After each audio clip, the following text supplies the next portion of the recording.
بسبب خريطة المغرب. خطوة أخرى مجنونة من قبل النظام الجزائري في التفاصيل.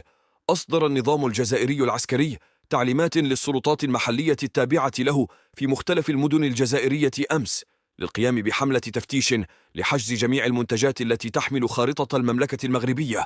ونفذت فرق التفتيش التابعة للبلديات حملات مفاجئة على عدد من المراكز التجارية والمحلات المتوسطة والصغيرة بهدف مصادرة المنتجات والكتب والخرائط التي تحمل صورة خريطة المغرب كاملة. تأتي هذه الحملة التي تذكر بمحاكم التفتيش بعد الصفعة التي تلقاها النظام الجزائري ومسؤول الاتحادية الجزائرية لكرة القدم من قبل الاتحاد الإفريقي لكرة القدم الكاف، الذي انتصر لنادي نهضة بركان وأقر بأحقيته في حملة قميص مرصع بخارطة المملكة المغربية كاملة.